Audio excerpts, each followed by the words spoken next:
exclusive towers. What are they?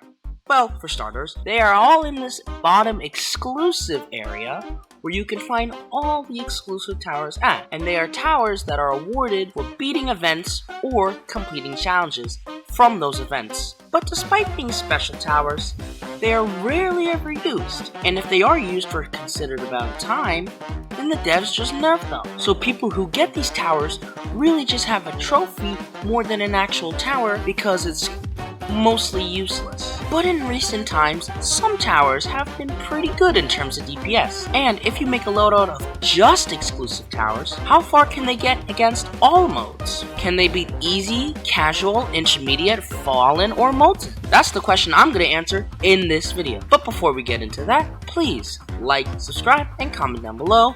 I am trying to reach 2.5k subscribers so I can reach the TDS content creator role. So if you could please hit that white button down below, it would mean the absolute world to me. And one more thing, please check out the Discord server, as I may want to do stuff with that someday as well, but I need to see that pop off before I'll do anything about it. But with all that promotion out of the way, let's get back to the video. So, let's go over the rules for the challenge. I can only use towers in the exclusive section. Towers with exclusive skins, though, are not allowed, so no DJ. I'm going to say I'm allowing consumables, but that's only because I used a couple of supply drops and a few blizzard bombs that did basically nothing. So it didn't really matter if they were allowed or not, because I really didn't use them to defend. I just used them for monetary, I guess you could say. And yeah, that's pretty simple. It's not too complicated, but this will get much harder as each mode progresses. But enough yapping, let's get into the challenge. So, easy mode. It wasn't much of a challenge.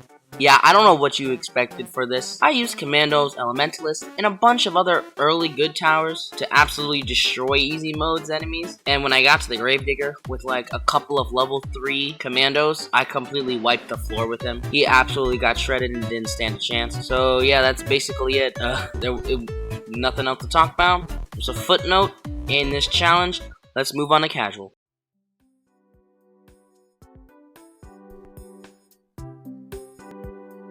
Casual mode was also pretty easy.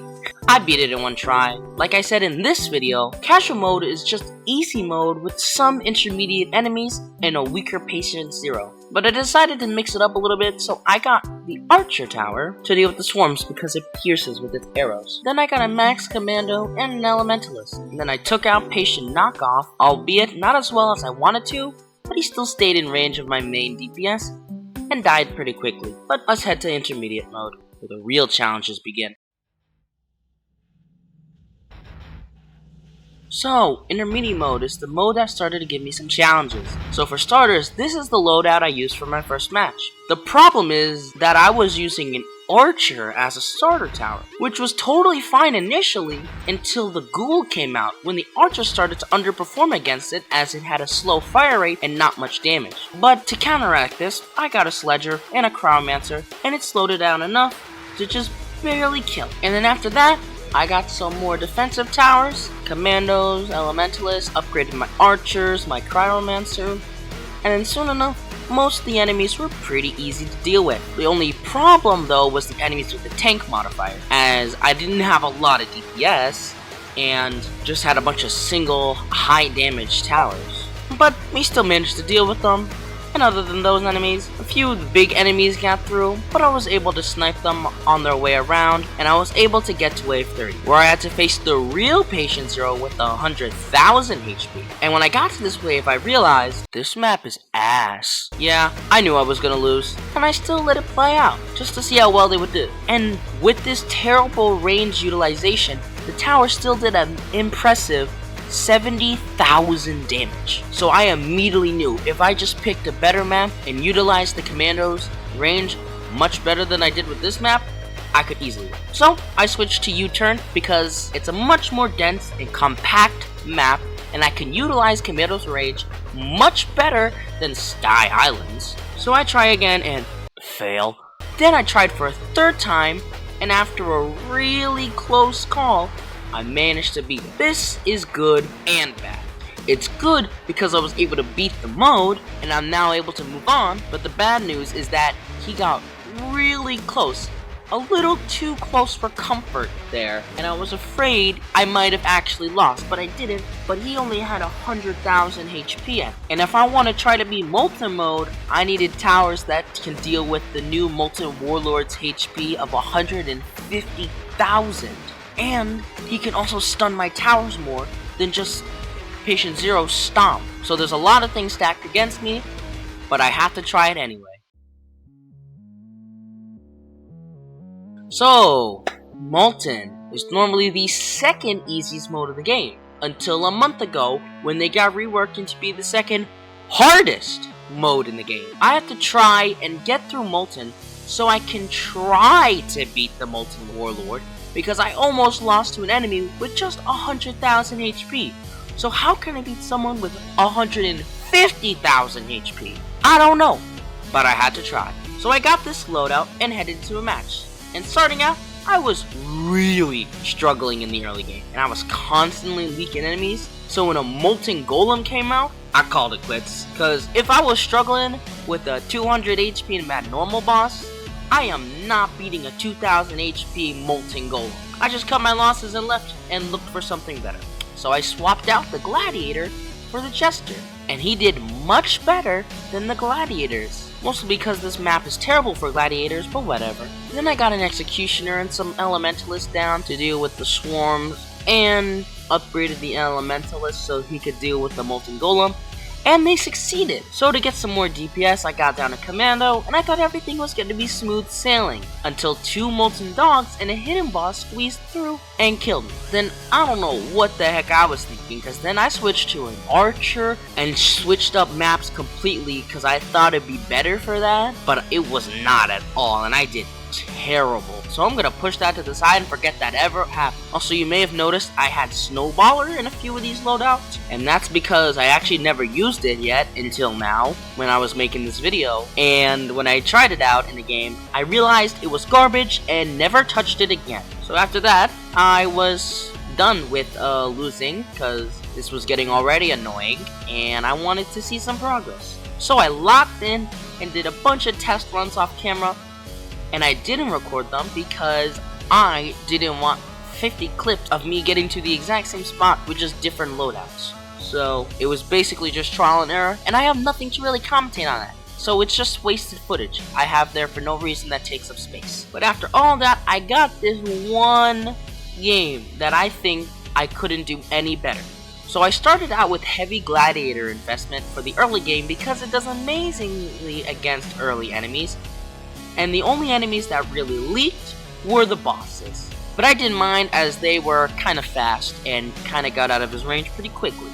But then I started to get Elementalists. Specifically, I wanted 5 of them, level 1, 3 of them set to fire, because that is just pure DPS, and his Heat Wave is so good. Like, I was generally surprised how good that thing was. Then I got 2 Ice Elementalists for the slowdown effect, and the Ice Turret, which is really good for slowing down and freezing enemies very quickly, and they'll come in clutch later, just wait. So I also continued to upgrade some Gladiators, and I got some Sledgers, but I mostly try to focus on maxing Elementalist for wave 30. When Molten Mode's mini-boss, the Molten Executioner, came out with a not so much 30,000 HP, but since the Elementalist only does 18 damage, and I can only get 5 of them, and I can't freeze him or slow him down with the Ice Turrets, I just had to rely on the Heat Accelerators to do that extra damage and kill him.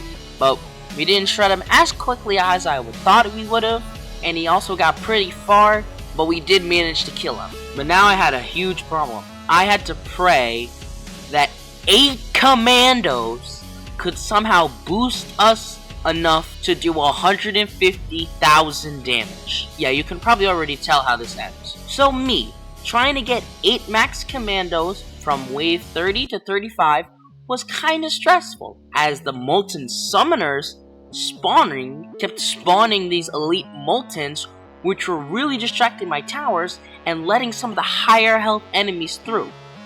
But we were able to control them, and even though they couldn't be stunned or frozen, we were able to slow them down enough, and the Ice Turrets and the heat shockwaves came in clutch with slowing them down, and the commando missiles did an amazing job at doing tons of damage and stunning them at the same time. So when I got a bunch of max commandos, I absolutely spammed those missiles. And I was able to get to wave 35. And this was it. This was the strongest loadout I personally think I could have made. I don't think there's any other stronger DPS towers I could have gotten, nor could I have made this any better for myself. So if I were to lose here, this would be the end of the challenge, and if I won, then I would have moved on to Fallen. So, I was able to deal with the Molten Warlord's enemies and killed the second Molten Executioner, and then we finally started targeting the Molten Warlord, and I already saw that I was killing him way too slowly, and he was already getting way too far for me to feel comfortable.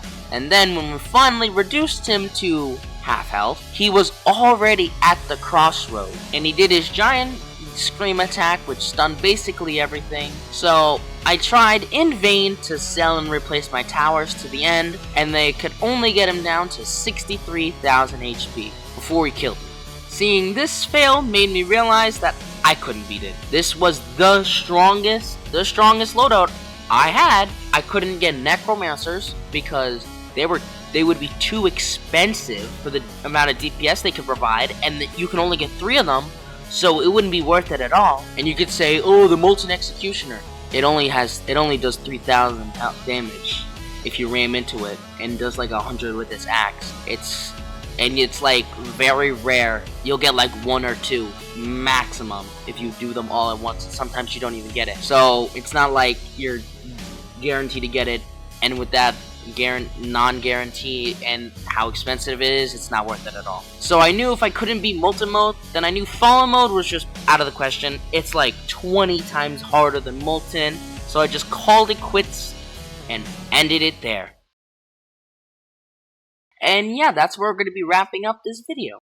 This was a little fun challenge my little brain came up with. I wanted to see how well all these event towers would fare in other modes, as it's been a while since I've used most of them, to be honest with you. And I could have easily done it where I just took them all individually, put them through all the modes, but that's also been done like so many times, that type of content, just like putting this tower, okay, this is how far we got, and this how far this guy got, this how far this guy got. It's not like, but what if you just used them all in a loadout together? What if you just did that? So that's what I did. And yeah, I think I had a fun time. So yeah, I just wanted to change it up and be unique. And so before I end this video, let me know down in the comments down below your opinion on how I performed and how the towers performed.